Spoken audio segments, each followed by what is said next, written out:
Hola hola! On se retrouve aujourd'hui pour une nouvelle vidéo que je n'ai encore jamais faite sur ma chaîne. Et je l'espère qu'il vous plaira parce que j'osais pas trop sortir ce genre de vidéo, même si je pense que j'adorerais en faire. Mais j'osais pas trop le faire, donc j'espère en tout cas qu'elle vous plaira. Si elle ne vous plaît pas, ou si elle vous plaît, ou si je dois améliorer des choses, n'hésitez pas à me le dire. Et c'est une vidéo où je vais donner mon avis sur des séries ou des films que j'adore. Et ne vous inquiétez pas, je ne vais pas du tout spoiler. Donc à ce niveau-là, pas de souci. Et si au final j'ai décidé de me lancer aujourd'hui, c'est parce que cette série dont je vais vous parler, elle vient de diffuser ses derniers épisodes hier. Et je sais pas pourquoi, mais avec l'engouement de cette série, avec la fin et tout ça, j'avais envie de partager mon avis, donc j'espère en tout cas qu'elle vous plaira. Donc aujourd'hui, on se retrouve pour une vidéo spéciale où je vais vous parler d'une série d'animation française qui s'appelle Wakfu et qui est produite par Ankama Animation. J'espère qu'elle vous plaira et que je vais vous donner envie de voir cette série. Franchement, c'est quand même le but. Donc c'est une série que j'ai découvert il y a à peu près 3 ans grâce à mon copain, puisqu'il regardait ça quand il était enfant, et enfin quand il était plus jeune en tout cas, et je ne connaissais pas du tout. Donc dès le moment où j'ai vu les premiers épisodes, je vais ensuite tomber amoureuse. Donc j'espère que vous l'apprécierez autant que moi. Donc je vais vite fait vous contextualiser l'histoire sans dévoiler trop bien évidemment. Donc c'est une série qui comporte 4 saisons. Les derniers épisodes donc ont été diffusés hier. Et vous ne pouvez pas avoir de problème pour la trouver puisque vous pouvez la regarder sur Netflix, sur Prime Video ou sur Oko. Donc, à ce niveau-là, aucun souci. Donc, on va suivre l'histoire de Hugo. C'est le personnage principal, donc c'est le personnage qui est tout à gauche. Donc, c'est un héros orphelin qui a des pouvoirs uniques. Et lorsqu'il découvre qu'il a des pouvoirs, il va partir en quête de ses origines, accompagné de ses 4 aventuriers que vous voyez à droite, bien évidemment. Et ils vont ainsi ensemble créer la confrérie du tofu. Et donc, c'est vraiment une histoire unique, très mystérieuse, et on s'attend pas du tout à tout ce qui va se passer dans la série. Donc, si vous voulez de nouvelles choses, je vous la recommande. Donc, le personnage principal, il s'appelle Hugo. Un nom assez original quand même, hein. Et il fait partie de la classe des héliatropes. Donc sachez que dans cet univers, il y a différentes classes, des espèces différentes, on va dire, et sa classe a pour but, elle, de créer des portails qui lui permettent de se déplacer d'un monde à un autre ou d'un lieu à un autre lieu, donc c'est vraiment génial.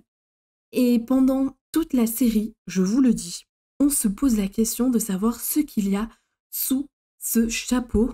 Et je ne vais pas vous dire ce qu'il y a sous ce chapeau, mais sachez qu'on le découvre à la saison 3. Donc je m'y attendais pas à ça, mais ça lui va plutôt bien. Et j'en dirai pas plus, mais si vous voulez découvrir ce que Hugo a sous son chapeau, ce qui fait partie donc de sa classe, bah, je vous laisserai le découvrir. Et c'est un personnage vraiment gentil, qui veut juste sauver tout le monde au final, mais il pense pas qu'à lui, donc c'est vraiment un personnage qui est pas égoïste et ça j'apprécie beaucoup. Il est très simple et vraiment très très très mignon. Donc on s'attache rapidement à lui. Ensuite, nous avons Amalia, qui est une princesse Sadida. Et donc elle a le pouvoir de contrôler la végétation. Bon, vu sa coupe de cheveux et son look, on se doute bien qu'elle est avec la nature. Donc c'est un personnage qui est assez capricieux au départ, mais avec les aventures, elle va évoluer et devenir plus sûre d'elle, vraiment puissante, et va se soucier beaucoup plus des personnes qui l'entourent et de son peuple. Donc c'est un personnage qui peut être un peu énervant dans la première saison. Ensuite, son personnage évolue et on l'apprécie vraiment énormément. Et moi, je l'apprécie encore plus parce qu'elle a une petite poupée, comme vous pouvez le voir au-dessus de sa tête. Et elle a des poupées qu'elle utilise dans la série et elles sont juste incroyables. Moi, je suis trop fan. C'est un personnage très très beau, je trouve. Au niveau du dessin, elle est vraiment magnifique.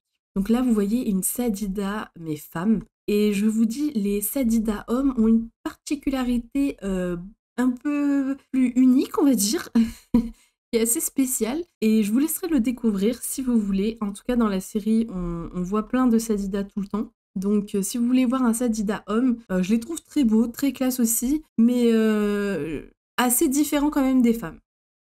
Ensuite, il y a son amie et garde du corps, Evangeline, qui est une Kra. Donc une Kra, c'est une archère au final, mais elle combat avec des flèches qui ont le pouvoir des 4 éléments. Donc c'est vraiment un pouvoir super puissant puisque elle sort une flèche par magie et elle peut être de glace, d'eau, de feu et de terre, je crois. Donc c'est vraiment impressionnant. Je trouve elle est trop classe. Franchement, c'est mon personnage préféré puisque c'est vraiment une femme magnifique qui est intelligente, qui est mature, qui est indépendante et forte.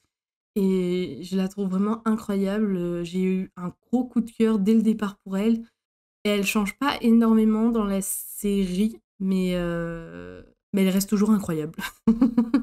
Donc voilà, au final, c'est un personnage peut-être qui est un peu plus simple, mais elle est incroyable.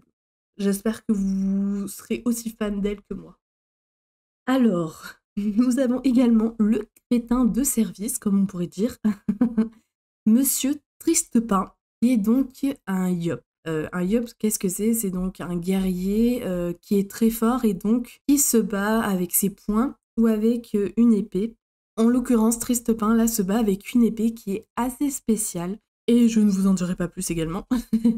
Mais vraiment spéciale, hein. Elle va avoir une grande importance dans toute la série.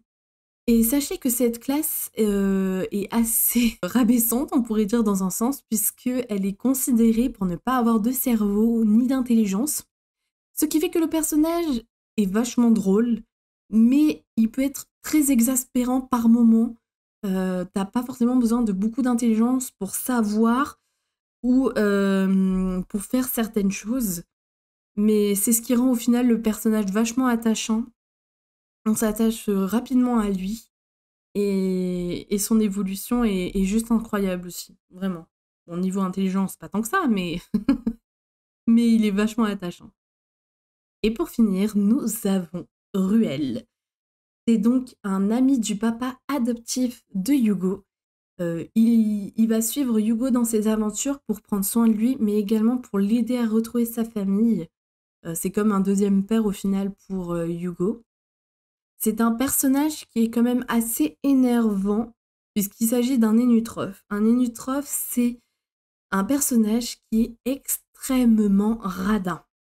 Il a de l'argent à ne plus en pouvoir, je vous jure. Je pense que c'est un des personnages les plus riches au monde.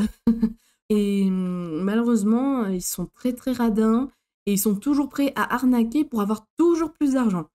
Donc, il est sympathique, mais c'est vrai qu'à des moments, il peut être énervant à ce niveau-là.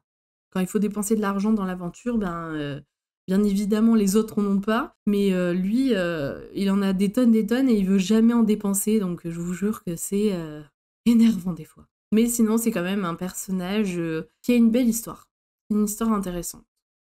Donc maintenant, je vais vous dire rapidement pourquoi j'adore cette série. Je trouve qu'au niveau de l'histoire, cette série est juste incroyable. Elle est bien écrite. Je sais que les créateurs ont travaillé énormément dessus. C'est pas une série que pour des enfants, c'est une série vraiment aussi qui est consacrée aux adultes, puisqu'il y a certains jeux de mots que seuls des adultes peuvent comprendre. Mais c'est vraiment une histoire qui est très très bien écrite, avec beaucoup de mystères. On s'attend pas du tout à ce qui va se passer dedans. On est toujours surpris, comme par exemple par les origines de Hugo, son passé, mais aussi le passé de certains autres personnages. C'est vraiment super intéressant et super original. Donc vraiment, si vous voulez quelque chose de nouveau, je vous la recommande. Et j'adore vraiment l'univers de cette série, avec les différentes classes et le dessin qu'il y a, je le trouve magnifique, des personnages, mais aussi du décor. Je crois qu'il y a 12 classes, si je ne me trompe pas. Donc je ne vais pas toutes les énumérer, mais je vous les montre rapidement. En tout cas, sachez que vous pouvez les découvrir, hein. dans l'univers de cette série, si vous voulez. Il y a beaucoup de diversité et ça, j'aime énormément. Et il y a une évolution pour les personnages, on voit l'histoire, le passé de chaque personnage et c'est juste incroyable en fait. On s'attache à tous les personnages au fur et à mesure de la série et j'adore ça. Donc, si j'ai décidé aujourd'hui de vous faire cette vidéo, c'est parce qu'on arrive à la saison 4. Donc la saison 4, c'est censé être la dernière saison de Wakfu, puisque par manque de moyens, ils ne peuvent malheureusement pas faire une autre saison, respecter le nombre d'épisodes pour la saison 4, puisque pour cette saison 4, il n'y a que 13 épisodes, alors que d'habitude, ils faisaient une saison à 26 épisodes. Donc ça, c'est un peu dommage. Pour cette saison 4, ils ont dû demander du soutien auprès de leurs fans, et ça a payé, puisqu'on a enfin eu cette saison 4. Parce que si vous allez jusqu'à la saison 3, on ne peut pas s'arrêter sur cette saison 3, c'était impossible. Moi, je sais que quand j'ai vu la saison 3, j'ai failli péter un câble. Je me suis dit, mais non, je veux savoir ce qui se passe. Donc, je suis très contente de cette saison 4. Après, ce qui est dommage, c'est qu'à cause de la télé française, il leur a imposé un nombre de 13 épisodes. Le début de l'histoire est incroyable. Vraiment, le début de l'histoire est incroyable. Enfin, la fin aussi est juste incroyable au niveau de l'histoire. C'est juste que dans l'histoire, il débute de petites histoires par personnage. Et il y a certains personnages, on aurait aimé en voir plus, en voir davantage, avoir encore plus de détails, avoir encore plus d'explications. Donc c'est juste ce qui manque, je trouve. Cette saison 4 est juste incroyable, je ne m'attendais pas du tout à ça. Toujours surprise, bien évidemment. Même en faisant plein d'hypothèses, j'ai été surprise, donc j'ai adoré. J'ai clairement adoré, donc j'espère en tout cas que ça vous plaira. Si vous avez vu cette série, si vous avez vu même quelques épisodes, n'hésitez pas à me dire ce que vous avez pensé dans les commentaires, si vous êtes du même avis que moi. En tout cas, sachez que pour les personnes qui sont fans de cette série ou qui vont l'être bientôt, sachez que la production a également beaucoup de jeux qui correspondent à cet univers. Le jeu principal, c'est quand même Dofus. C'est un jeu qui est payant mais qui n'est pas cher. On peut jouer une semaine, je pense, pour 3 €. On peut jouer pour un mois, c'est 5 €. C'est vraiment rien du tout. On peut jouer pour 6 mois ou pour un an, peu importe. Et en tout cas, moi, je sais que quand j'y joue, j'y joue pour un mois. Et après, je laisse de côté. Et quand j'ai envie d'y retourner, bah, j'y retourne. Et c'est trop bien parce que dans ce jeu, on peut incarner une classe. C'est-à-dire, on peut être une Sadida, un Kra, un Yop, un Inutroph ou que sais-je encore. Et notre but, c'est de réaliser plusieurs quêtes afin d'obtenir les 6 Dofus. Donc, Dofus. Mais sachez qu'ils font énormément de jeux et ils sont vraiment de qualité, ils sont vraiment incroyables. Donc, n'hésitez pas à aller les voir et à les soutenir, bien évidemment. Parce que je sais qu'ils voudraient faire beaucoup plus de choses avec cet univers, mais par faute de moyens, ils ne peuvent pas. Donc c'est assez frustrant et énervant. Mais au moins, on est arrivé au bout de cette série, donc ça c'est incroyable, ça c'est génial. Et je ne vous l'ai pas dit, mais sachez que pour les personnes qui sont assez romantiques, il y a aussi des histoires d'amour dans cette série. Que quand même la série finit sur un mariage, hein, faut le dire. Et pour pas vous spoiler, j'ai mis que des images de la saison 1, puisque si je mettais des images de la saison 2 ou saison 3, je vous aurais trop spoilé les choses. Donc voilà. Bon, bah je pense que j'ai tout dit sans spoiler, je suis plutôt contente. J'espère que mes explications ont été claires. Et j'espère que vous appréciez cette image de fin. Donc là, c'est tous les personnages de la saison 1. Vous pouvez voir, il y a des familiers trop mignons également. Et des personnages qui sont assez importants, mais que je ne vous ai pas présentés et que je vous laisserai découvrir, bien évidemment. J'espère en tout cas que vous avez apprécié cette vidéo.